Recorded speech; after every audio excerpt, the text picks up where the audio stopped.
Hey, welcome back for our fourth Instagram Live here commemorating the Grand Blue Mile and the 2020 Drake Relays presented by Extreme, powered by MediaCom.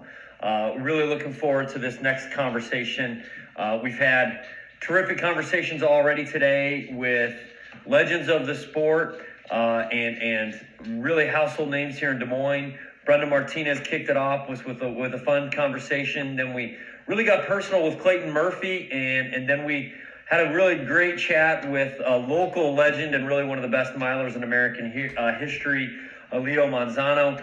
We'll be joined in a moment here by a rising star in the sport of track and field and a really special athlete, Rebecca Mehra. Rebecca had a breakthrough season in 2019 where she ran 2:02 for 800 and also 4:08 for 1500. Both of those lifetime bests coming late in the season. She did run for Stanford collegiately, and she excuse me, I'm just going to try and find Rebecca here. I think she's waiting to be let in. So I'm going to bring Rebecca into the conversation. I'll keep bragging on Rebecca as she joins us collegiately at Stanford. Hey, Rebecca. It worked. Thanks for making time. Of course. Thanks for having me on. I hit a couple of your recent highlights, certainly the breakthrough season you had in 2019. Didn't really talk about your trip to Des Moines for the U.S. Championships or the Grand Blue Mile. It was the U.S. 1 Mile Championships where you finished sixth in a really cool field. How are you? Doing okay. I feel like I'm just hanging out at home a whole lot, probably like most of the country, still getting out and going for runs and workouts, but life looks a little different these days. So I wish I was in Des Moines right now, racing. I wish that too. I wish that very, very much. Well, so speaking of that, I know last year you came and had a really strong performance on the road mile. It was really without getting too personal, it was really a pleasure to host you, and I'll tell that story in a bit. But tell us about your impressions of your time here in Des Moines and your experience at the Grand Blue Mile downtown last year. So that road mile, USATF Championships Grand Blue Mile, was my first ever road mile. I had never, that was my first one ever. And I've been a miler for so many years, so it was funny that I'd never actually done one before. But it was awesome. I had such a good experience, and people were so hospitable. It's a really different environment than being at a track meet where you kind of get your bib number and then you go and you race and then you leave. This was like a whole experience, like meeting the community, meeting the other athletes, getting to know the people putting on the race. And I got picked up by an older gentleman in his convertible who was so excited for Drake Relay. So, I mean, it was a really great experience, and I was looking forward to it. But yeah, a lot of people you learned this firsthand, but maybe not the public doesn't know this. Our drivers are all volunteers, and they're local folks in the community that really want to support it. Bob Clark, I'll put it this way, Bob Clark has been involved with the relays since 1939 when he was in middle school, and heavily involved. He actually was the founding race director of the Drake Relays Marathon in 1968. He doesn't own a cell phone, let alone Instagram. He's not, I'll say this. I love Bob Clark. He's a dear friend of mine, but he's not watching this broadcast. He's not an Instagram follower of yours or mine, but he is a tremendous person. And despite the absence of all modern technology, he coordinates all of our rides, all of our transportation. So volunteer based, and it's a very personal touch that's existed at the relays for decades. So I'm glad that you had that experience. It was a pleasure to host you this morning. Yeah, good. How are Kerry and Travis Mack doing? Oh, they're great. I was just texting with Kerry. I told her I was going to be chatting with you. Yeah, they're doing really well. Kerry had the best marathon of her life 6 months ago and had a terrible injury and was able to come back and run really well at the Olympic trials, which thank goodness those happened. So that was really exciting, but they're good. The context here is Kerry and Travis are good friends of mine from college. I knew they had moved to Oregon after, changing some business plans and uplifting their life to move west, which was awesome. I admired them for that. I had no idea that you knew them or they knew you. And last year, oh my goodness, I don't even remember when it was, before the start or very hectic moment, you just came up and said, "Hey, I've got a hug from you from Kerry and Travis Mack." I'm like, How do you know that? Yeah. Cool. Yeah, the running world is a small one. It's pretty great. Well, and you know, I want to have conversations that are uplifting here and, you know, inspirational and motivational, but certainly retrospective on history of the Grand Blue Mile and Drake Relays.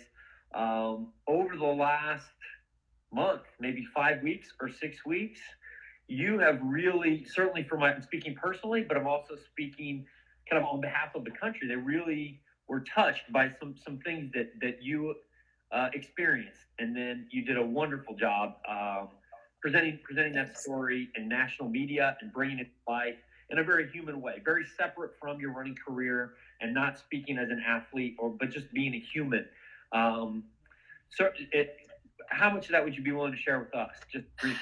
No, it's still an hour, but would you? Yeah, I'm happy to chat about it. Yeah, always happy to talk about it. Yeah, so it was a very great. I was going to the grocery store just in my hometown in Bend, and there was like an elderly couple in their car that was afraid to go in the store because the first cases were just hitting. And so the woman had her window mostly rolled up, and she rolled it down a little bit and explained to me her situation and that she was afraid to go in the store. And she gave me $100 bill, and I just bought her groceries for her and brought it back to the car. And I didn't really think much of it. I actually regretted that I hadn't given them my information to help them out more, but then I told my boyfriend about it, and he said, "Oh, you should tweet that." I'm like, oh, okay, I'm not really like much of a Twitter person, but maybe I should. And yeah, I mean, the rest is history, and it's been amazing how I've been able to connect with like communities all around the world, people who want to connect with each other and help each other. And I feel like in some small way, perhaps an inspiring movement of people like thinking more about each other and their community than ourselves. So I guess that's been really great to be a part of, because it sucks right now. I mean, I'm an athlete. Like, all my races have been canceled. Like, I can't compete anywhere. I'm just training, and I can't even get on tracks or in gyms. But yeah, I mean, we all need to do a little bit more to help each other. So, you know, that's it. The humility with which you shared that, because you said, I hope you maybe contributed a little bit to bringing people together and connecting. And I'll tell you, Rebecca, every day for almost a week, every time I turned on social media, turned on the TV, I don't have cable, but man, I saw so much Rebecca, Mehra, that I was like, you know, this is, I thought it's certainly good. It inspires people to just little things that you can do for your neighbors or for strangers, but also for yourself and your loved ones. And then the way you were very modest, and of course, you're a Stanford grad, you were well put together. You seemed very prepared in all of your media, and really, I think inspired a lot of people at a time where we didn't yet know exactly what was ahead of us, but it was what we all needed. So I thought, well, it's really good for us, but it's also good for the sport. Our sport right now, as I've said to anybody who will listen, is what I've said is that we all need to do everything we can to be the most positive ambassadors for our sport, because I'm watching the TV, and on Sundays I see football, I see basketball, I see baseball. Yeah. I don't see track and field, and I'm not faulting anyone aside from using it as a reflection of what's happening in our culture, where values. Yeah. And if we don't keep that flame burning here, there's going to be a generation of folks that don't feel that state championship that just got postponed, or don't feel that big relays that would have otherwise formed attention and passion. So that's what we're trying to do here. And when we talked and this morning, even, it dawned on me, like, I've got to talk to Rebecca. You just to engage with a tweet. So thanks for joining us on such short notice. And I know you rearranged your day. Yeah, no problem. Glad to be here. I'm anxious to hear it, because this is more of a selfish question for me. I know you made a trip up to Washington indoors, ran up, but you also traveled with Kerry, and it was her first indoor 3K. So just tell me about the trip, or it was her first indoor race in, well, I don't know, 10 years or something like that. Yeah, it was. So it was actually not this past winter, but the winter before. And it was so I was injured. And so it was my like first race in really like a year and a half as well. And I ran a mile, and it was terrible. I had a terrible day. And my coach said, okay, we're going to try to like get back and do something good and feel good about the day and run the 3K. And I said, okay, well, like, what if I pace Kerry? And she said, actually, that's a good idea. We need a feel good situation. And so I ran 2,700 meters of 3,000 pacing Kerry. And like I said, I'd had such a frustrating day, but being able to pace Kerry and like be a part of something that was so exciting. And I think she ran her PR, was very close to it. And her first track race back was like, it was really great. It's a really great reason to have teammates to boost you up. Yeah, sorry, I'm a year behind. I guess I knew it wasn't this year because that was the Olympic trials she was running this year. So, yeah. But so when you started at that moment, I guess with that mild frustration and you faced, did you have any indication as to the tremendous season that you had ahead of you at that early stage? Gosh, I had no idea. I mean, I've been getting my butt kicked, I should say, all fall by Mel Lawrence, my teammate, and by my coaches. My coach, Lauren Fleshman, are training. And I just didn't know what kind of shape I was going to be in. And indoor was a little bit trying because that first race I ran really terribly. And I thought maybe this isn't for me anymore. And my coach and I had a heart-to-heart about it. And I kind of developed a little bit of my mental game and thought more about my like mantras and, why do I want to be here? And I really found more of my why. And as I did that and I got physically stronger, I started to come into my own and I felt like more and more confidence with each race. And my first race of the season was a road mile and my last race of the season was a road mile. And I got 16 seconds better for my first race to my last race in different courses, but nonetheless, different kind of performance. So it was really great that like it happened that way. It's not always going to happen that way, but it was a really good learning experience of a year. Yeah, absolutely. Well, so and I know you've just done an incredible job of being ambassador for the sport, ambassador for really positivity during this time. What advice would you give, or could you give to maybe whether it's and realizing that you had a breakthrough senior year yourself at Stanford? My memory served me correctly. You were sixth at the NCAAs in a lifetime best, which go to a championship event and run a lifetime in the finals is incredible. So realizing that probably, I'm going to venture a guess that encouraged you to pursue your running after graduation. What advice would you give to those young athletes, both male and female, and both at the high school and the college level, that really had that senior season disappear from underneath of them? Yeah. Gosh, I've thought a lot about the high school athletes and the athletes that are on the college level and how difficult it must be. I mean, just keep believing in yourself, keep training, keep doing your thing, because the opportunities will be there. Next year is an Olympic year. And, if you really want to continue on in this sport, you can find a way to do it. And I'm really thankful that the NCAA school, but the NCAA, so that's awesome. I don't know, for me, it was like I was injured so often I didn't know I was going to have my opportunity. So when the opportunity came, I pounced on it, and that's all you can do when you're in their situation, is when the opportunity comes, just to do your best to be ready to pounce on it. That's right. Yeah. How the heck do you stay so positive all the time, Rebecca? Oh, I'm not.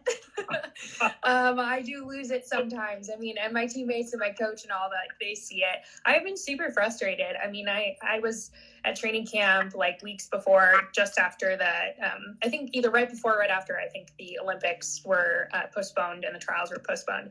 And I got to my workout and I called my coach and said I didn't want to do it.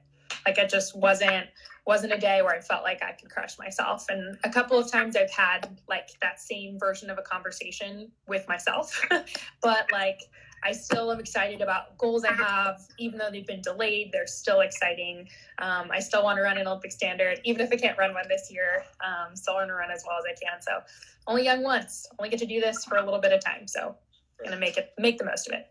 So if you're just joining, we've got a dozen or so people, and we've had, I would guess, more than 100 come and go. But if you're just joining here with Rebecca Mehra, one of the up and coming and rising stars in the sport of track and field, big breakthrough last year. Off the top of my head, I can't remember, 4:08 and 2:02. You ran in Europe last summer to end the season.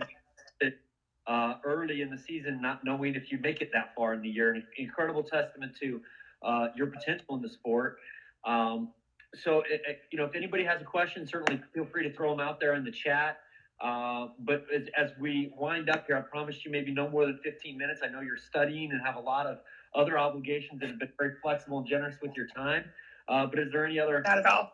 memories of your trip to Des Moines, or maybe other aspects? I know you were here for the U.S. Championships. Anything else that you might have fans here that love track and field and are following your career from a distance? Yeah, it was my first time last year in Des Moines and my first time racing on the Blue Oval, and it lives up to the hype. It is a really special place. And I think what I've loved so much over the years racing in Eugene is that there's this like hype around track and field, and I didn't know it existed anywhere else until I competed in Des Moines. People are so excited about track and field, and that's so special. And I grew up in Southern California, and I've lived in California and Oregon's bigger on track, but I've never lived in a place or been in a place that, people were so excited about racing. So,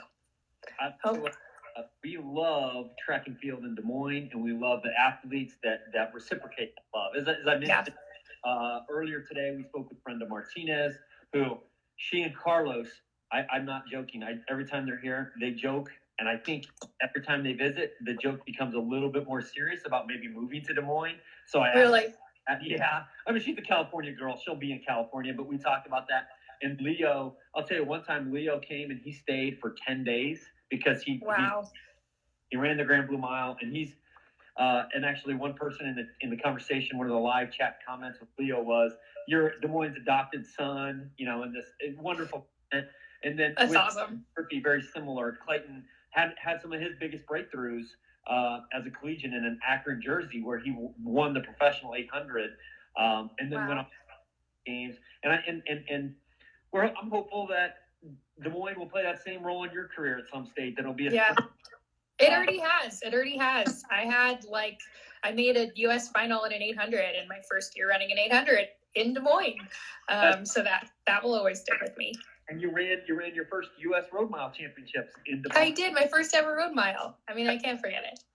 So I see from user R Smooches. Don't know R Smooches, but it's a good question that I've got. What was your favorite race this year? Oh, I know who that is. And probably all of last year, but certainly maybe 2020 and then anything last year too. Realizing you had such a long and successful season a year ago. Yeah, there are a few that really stick with me that were so much fun, but like the Fifth Avenue Mile was like so cool. It was the kind of race that like I had watched on TV since I was a kid, and I had never expected I'd get invited to go do it. And I met Dave Monti actually in the lobby in Des Moines, or not in the lobby, sorry, in the airport in Des Moines.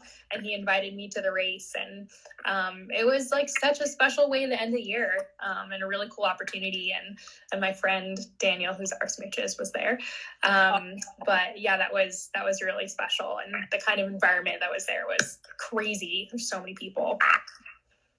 Yes, I got to know Dave Monti. He picked me up at the airport when I went out in a different lifetime to go run the USA 8K championship.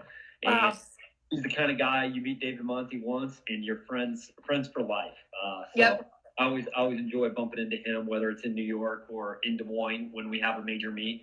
Well, I promised only 15 minutes. I don't want to cut this short. I'm really enjoying our conversation, and it actually just over here since your friend asked that question, we've had a half dozen people join. So if there's questions, but would happily entertain them. Rebecca, if you have 1 minute, I do want to say a special thanks that our Instagram Live sessions all day and this weekend through the Drake Relays are presented by the Atlantic Coca-Cola Bottling Company. They're proud to support local communities in which they live, work, and play. And I know the guys over there, Rob Feeney, Kirk Tyler, Rod Aldrich, their whole crew, truly, I like Coca-Cola, but those guys are way better than the drink. I mean, they're track fans. And also, this is the thing that I'm rambling here a little bit. Rebecca, I got to tell you this. The reason why this sponsorship placement is because those guys are so good to us. Because they started in 1910 in a little small town in Iowa. The same year the Drake Relay started in 1910. So they've been a partner. I can't say that whole 110 years, but probably closer to 100 than 70 even. I mean, they've just been all in, really helped identify us as a major event in the community since the very early going. So That's why I plug them so heavily. No, that's great. Anyone who supports track and field, that's awesome. We need more of it. All the support we can get. They are, exactly. That's my whole point. So that's why I'm so grateful for your time now and all of your work as an ambassador for our sport. And I'm hopeful that you're, in Leo's conversation, I shared the time where he and I were in the same race the day he had his first ever top 3 finish in the U.S. Wow. Then he did it 10 consecutive years. That's And I don't know if you'll have that level of success, but in 10 years, I hope we're sitting and talking about that same conversation in your first U.S. 1 mile championship here in Des Moines, and you've had that level of success, because the breakthrough you had last year and all that you're doing certainly indicates that you're well on your way. So thank you so much. That's very nice of you. I hope so too. We'll see. Time to tell. Well, we'll be cheering for you here in Des Moines, and we'll look forward to hosting you back. There's Carolyn Hill that says hello. We hope to host you back here, not only at the Blue Oval, but the Grand Blue Mile. We do have the USATF 1 mile championships for 2021, 2022, 2023. And there's no promises of what's ahead in 2020, but we're still working hard. And I know you'll be one of the first athletes we reach out to if we're able to host this fall. So thank you. Before the end of the fall, we'll put it that way. So got it. Good to know. Really appreciate it. Anything else you want to add before we let you get back to studying? No, not so much, but thank you so much for having me on, and power to you guys for pivoting and making this work, because I know it's hard on the meet directors too, to try to figure out when it's going to make the most sense to race again. So thank you. Well, thank you, Rebecca. Thanks for your time tonight, and good luck with your training and good luck with your studies. Thanks. Right. See you soon, I hope. I hope so too. See ya.